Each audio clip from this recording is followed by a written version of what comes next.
Welcome everyone who joins this self-knowledge course conference. Today we will be looking at topic number 44, in which we will be studying some aspects that make up the I of Treason. The objective of this conference is for us to understand what treason is, and what is the reason why we constantly betray the commitments and pacts we make, why we betray other people, but especially why, and how, we constantly betray our own consciousness. Today we will discover how all our I's, or psychological defects, are structured through treason. Treason is based on three main aspects, which we could call the three traitors. And this conference is going to be interesting because we are going to see these three traitors from a historical point of view, but also, we are going to see how these three historical traitors have a representation in our inner world. As always, let's start by going into context and explaining what is treason. To commit treason is to break or violate a pact or agreement.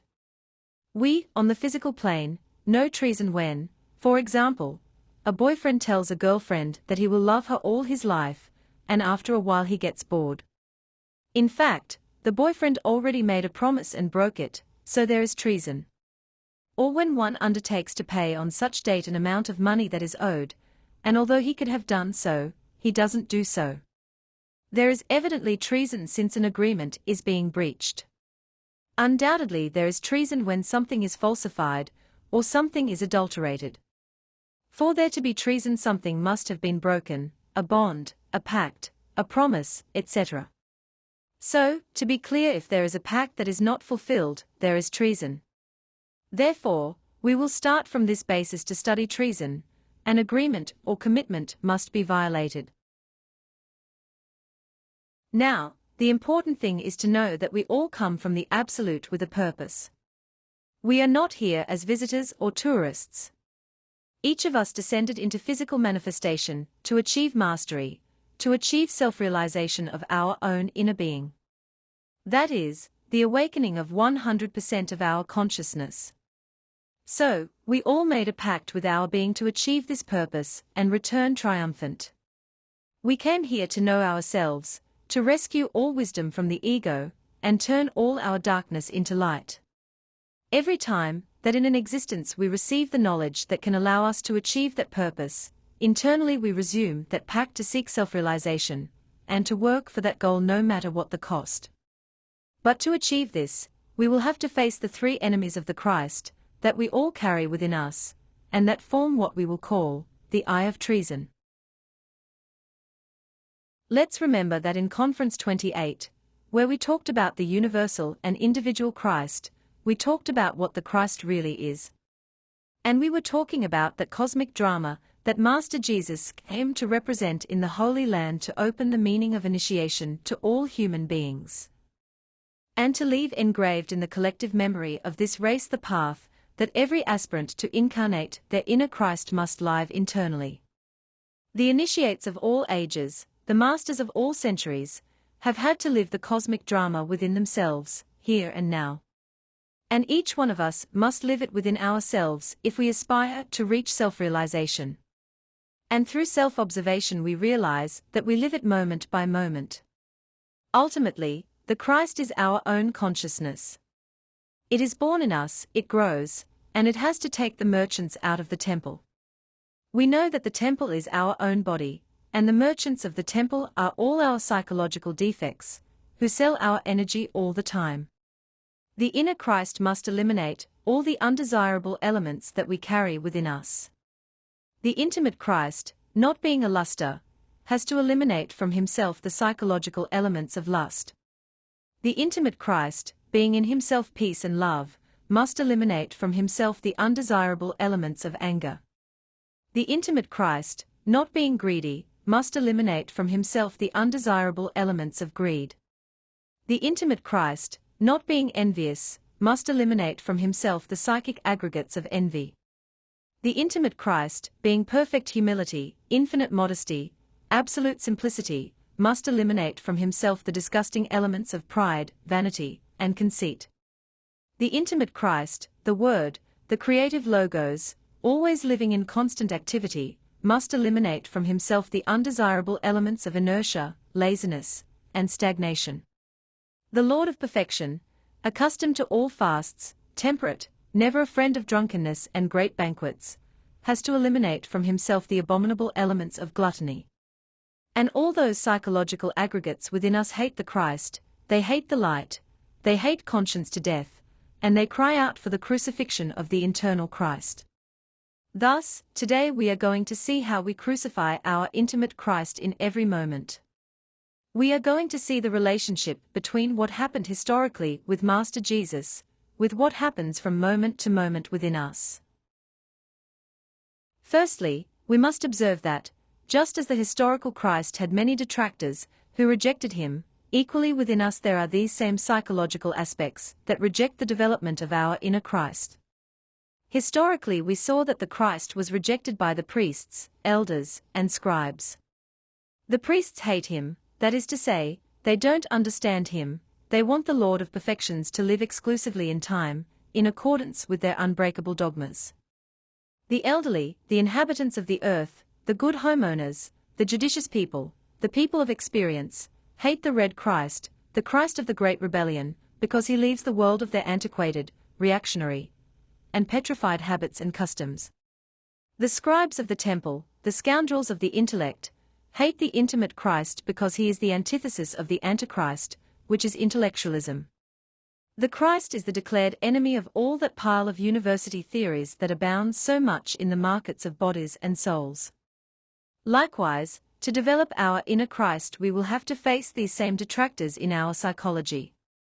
The priests are all our fanatical eyes, and our puritanical, celibate, sex-hating eyes, who refuse to understand that to develop the inner Christ it is necessary to do a sexual work.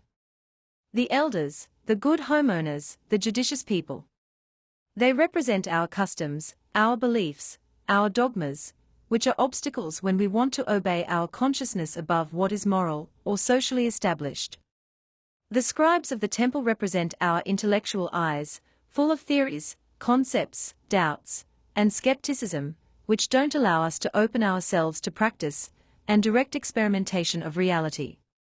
These are strong adversaries that we are going to have to face internally in order to begin this path. But once we decide to take the path of initiation, we will realize that, within us, in our own psyche, there are the same three traitors of the historical Christ: Judas, the demon of desire; Pilate, the demon of mind; and Caiaphas, the demon of ill will. And these three traitors within us, desire, mind, and ill will, are what are constantly leading us to betray our consciousness and abandon again and again the inner path that leads us to self-realization. As I told you, the first traitor is Judas. Historically, we know Judas as that disciple of the Master Jesus who betrayed him by selling him for 30 pieces of silver. But it is important to clarify that Master Judas only represented the character of traitor in the cosmic drama, since he is a master who was aware of the role he had to play, and who consciously agreed to collaborate with Master Jesus, assuming that difficult role. To represent that traitor, who is that demon of desire that we all have. In fact, we can invoke Master Judas on the astral plane, confirm that he is a master, and receive interesting and important teachings from him. In the historical drama, we can see that he betrayed the Christ for money. And this represents something that constantly happens inside us. Judas, the demon of desire, always exchanges the Lord for 30 silver coins, that is, for liquor, money, fame, vanities, fornications, adulteries, etc. Judas within us represents the demon of desire, the enemy of inner nature. It represents all of our own desires, temptations, and fascinations in the physical world. Our desires sell the Christ, who is our inner fire, in exchange for pleasures, fame, money, etc. We constantly surrender to the multiple desires that are presented to us, and we betray the Christ by exchanging our energy for the ephemeral pleasure that the ego gives us. Desire is the enemy of nature, of our superior nature. Therefore, it is the enemy of spiritual birth, since it prevents all creation, by ending the fire that is needed to be born. It prevents us from making superior creations within ourselves, because we prefer to give in to the desire to expel sexual energy, rather than do the work to achieve chastity and learn to transmute our sexual energy in the practice of sex with our partner. Desire is the source of all strength, because it is the fire that animates anything. If we surrender to our desires, we will be its slaves. If we deny each of our desires, we will release that fire that is hidden in it. We will become owners of the force because we begin to take ownership of the strength that is hidden in each desire. When we don't know how to deny ourselves, we go after each of our desires in daily life. Learning to combat this traitor is very important if we want to advance in the great work, otherwise we will not begin the esoteric work. So how are we going to work this demon? The Gospel of Judas says, "Blessed is he who sees in my light, the light of my master." Here he gives us an important key, and that is that when we manage to see the fire, the Christ, who is trapped in desire, we can rescue him, but when we don't see it, we lose it from moment to moment. This tells us the importance of valuing our energy, valuing that inner fire, or Christ, that we can rescue for consciousness every time we manage to deny each of the multiple egoic desires that manifest themselves in us from moment to moment. Learning to fight against this traitor is very important if we want to advance on the inner path. This demon is defeated by denying oneself. That is, refusing to satisfy the desires of our ego. During the day we have thousands of desires to fight, to criticize, to watch porn, to masturbate or fornicate, desires to have idle conversations, to drink alcohol, to smoke, to eat, etc., etc., etc. And trapped in each of our desires is a portion of our Christic fire, of our consciousness, that we must rescue. We must also become aware that, the more intense the desire we are experiencing, the greater the amount of Christic fire that we can rescue for consciousness if we refuse to satisfy that desire. We deny ourselves when we practice psychological death at all times. When faced with any desire, we observe ourselves and manage to discover the psychological self that is generating that desire, and we eliminate it. Then we are beginning to stop being traitors. When we begin to deny ourselves, we begin to balance the centers, and the work of spiritual birth will bear fruit. The creative energy of the Holy Spirit will crystallize the superior existential bodies of the being. Now let's look at the second traitor. The second traitor is Pilate, the demon of the mind. He, who always washes his hands, always declares himself innocent. He, who is never to blame, who constantly justifies himself before himself and others. He, who looks for evasion and loopholes to avoid his own responsibilities, etc. We know him historically as that Roman governor of Judea who betrayed Christ, condemning him, and then declaring himself innocent of it, blaming others for his decision. Since, at the moment when he had to decide on the fate of Christ, he made it up to the people to choose between giving freedom to Christ or to Barabbas. When the people chose the freedom of the thief in exchange for that of the Christ, he washed his hands, appearing blameless. And this is the same thing that our inner Pilate, who is the demon of the mind, of justification, does all the time. Whenever we are faced with any problem, we justify ourselves, we identify with the problem, we don't know how to take advantage of the situation. We always find excuses for not working on ourselves, for not eliminating defects. Every time we are faced with a desire, we make the people choose. The people represent the ego in us, and we make the ego choose, instead of listening to our own conscience. We let the mind speak, we look for justifications to give free rein to our desires, and thus, we always betray our inner Christ, while we wash our hands.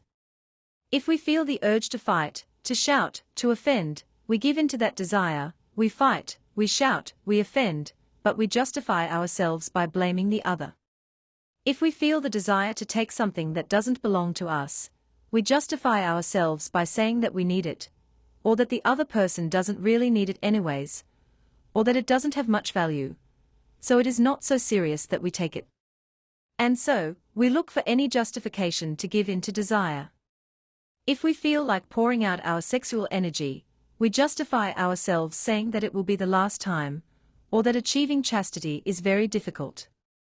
In short, we justify ourselves with any excuse to not deny the desire. If we feel the desire to be unfaithful to our partner with another person, we justify it by telling ourselves that our partner no longer treats us the same as before, or that he or she will not notice it, or that we are really in love with that other person, etc. And already feeling justified and overwhelmed by desire, we fall into treason. We always end up betraying our consciousness. We always have a justification. Our mind contains many concepts that support and justify our bad actions. This demon of the mind is the enemy of wisdom because it doesn't let us die in ourselves. Justifications are a terrible obstacle to the work of psychological death, because as long as we feel justified, we will never judge the self that is acting in us at that moment. Wisdom comes with death. If one doesn't die, then there will be no wisdom. This demon prevents psychological death, always blames others' lives by judging others instead of judging our own actions. The mind finds thousands of justifications for not letting us do the things of our inner being. The mind finds all the justifications for us to continue doing the things of the ego or personality. The mind always finds ways out, evasion and justifications to remain the same. The mind has the role of judging each of our defects, of judging them with reflection, but it doesn't do its job. It lives identified with all the subjective processes. This demon doesn't allow us to die in ourselves.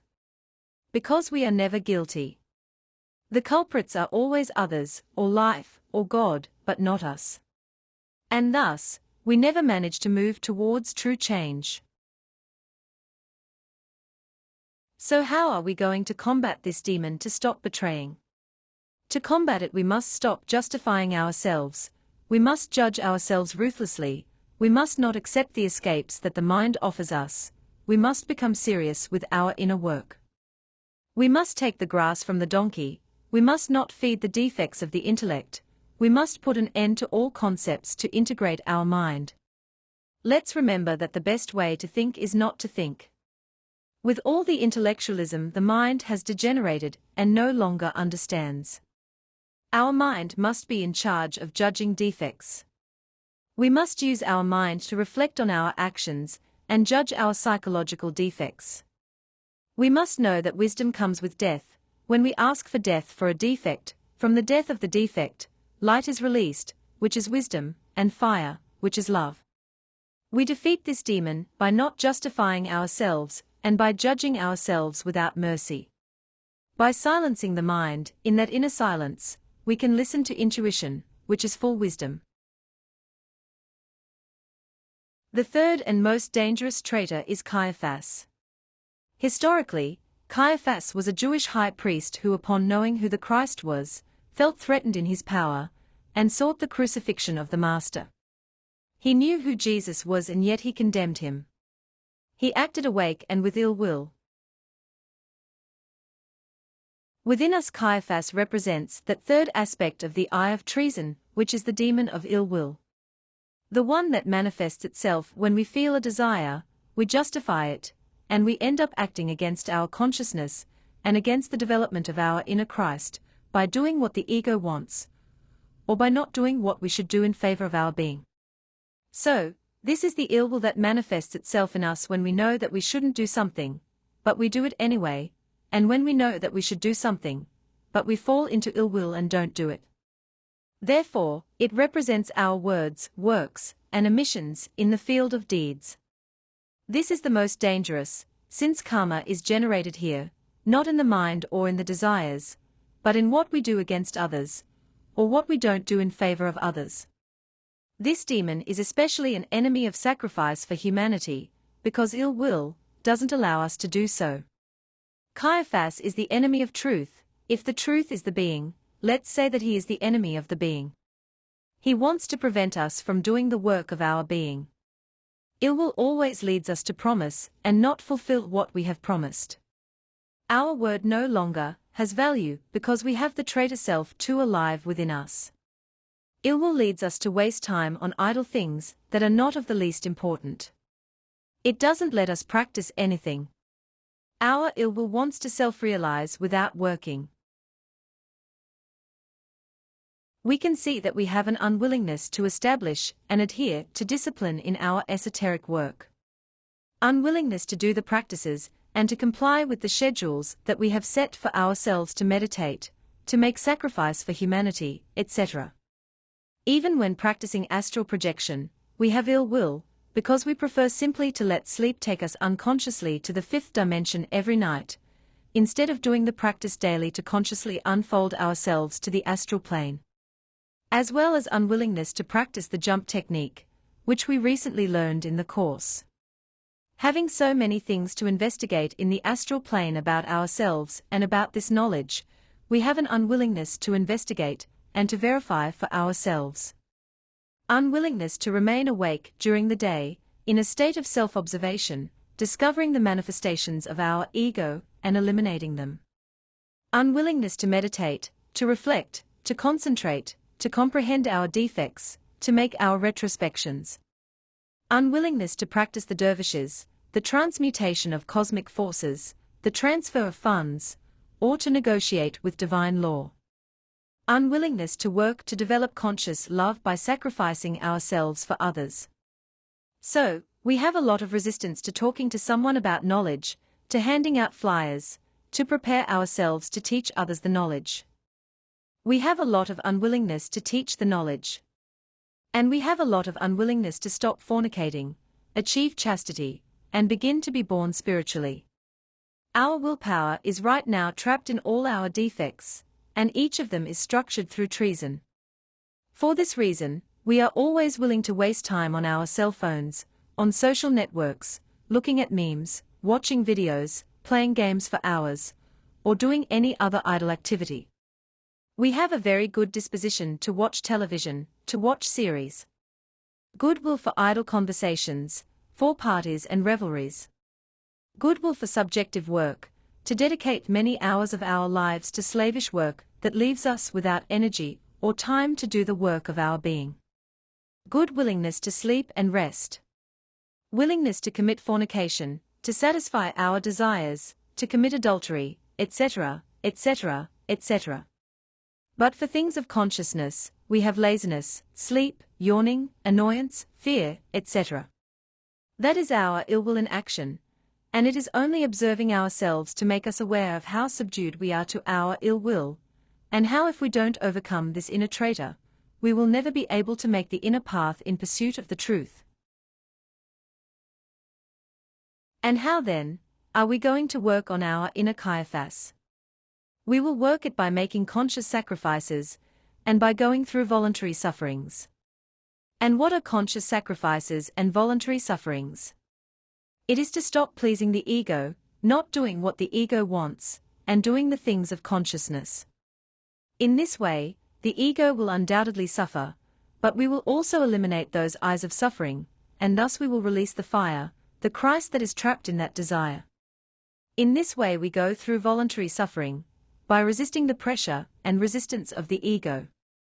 For example, the desire that is always subduing us and letting us fall into ill will is the consumption of a certain drug. So, when we feel the desire, we feel that fire moving in us, making us want to fall once again. What should we do? If we refuse to satisfy the desire, we defeat the first traitor. If we don't justify ourselves, and instead judge the defect, recognize that it is a defect and that it must die and pray to the Divine Mother to eliminate it, we defeat the second traitor. And if we resist the pressure of that defect, we eliminate the anxiety and the suffering that the defect generates by not being able to feed itself, and we consciously and voluntarily go through that process of suffering of the self, then we defeat the third traitor, and we free ourselves. That way we release that fire that defect had trapped and with which it constantly subjected us. We refuse to hand over our Christ to be crucified by the ego, we set him free. And the same for each defect that manifests itself in us at every moment, wanting to lead us to betray our word, our promises, and above all, to betray the work of our being. So, It is important to know that there are some acts known as treason to the work, which we must take into account to never fall into these mistakes, that can cost us the loss of the right to find our inner path for many existences. For example, we betray the work of our being when we mix the knowledge with pseudo-esoteric things, thus perverting the purity of the teaching, for ourselves, and for others, diverting the path. We betray the work when, having received the knowledge, and having begun to work, we once again identify ourselves with the things of the world and withdraw from the inner work. Abandoning esoteric work, after having had the privilege of obtaining knowledge in one life, is considered treason to the work, and we may lose the right to receive knowledge for many lives. We also commit treason against the work of our being when we fornicate at will, already knowing the importance of sexual energy, and out of ill will we spill it. Furthermore, when having chastity, we betray the Divine Mother by taking another partner. When we commit internally with our being to do the work to self-realize, and then, faced with the difficulties of the work, or the pleasures that the world offers us, we decide not to fulfill that oath. And we betray the work when, faced with the decision of the path proposed to us at the beginning of the fifth initiation of major mysteries, we choose the path of nirvana, thus betraying our intimate Christ. These three traitors are within us, here and now, and if we observe ourselves, we can discover them in each of our actions in daily life. These traitors are installed in the three brains to which we had the right to, when we entered the human kingdom. And from there, they control us, leading us to betray our word, our commitments, and our conscience. In our emotional brain we find our Judas, since this is where all desires arise. In our intellectual brain we find our Pilate, since we currently use our mind to justify our ego. And it is in our motor instinctive sexual brain, where ill will manifests itself in our words, actions, and omissions. Therefore, we must constantly monitor the mind, emotions, and sex.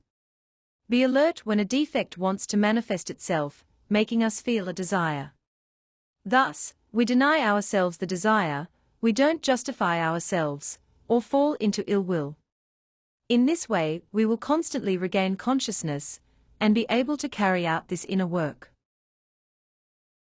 Remember that all the eyes of our psychology are traitors, which lead us all the time to betray our energy and our consciousness. All selves are judged for treason. Therefore, to deepen the understanding for the elimination of any defect, we can do the work of identifying what desires it makes us feel, and what justifications it gives us, so that we always fall into ill will. If we judge them and eliminate them, we will rescue the precious virtue of fidelity and loyalty to others, to our partner, but above all to our energy and our consciousness. And this was today's conference.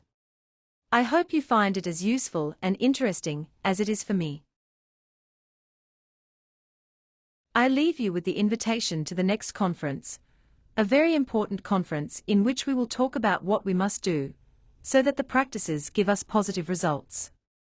In this conference, we will analyze the different aspects that may be preventing us from achieving results in the practices that we have learned in the course, and how we can solve them.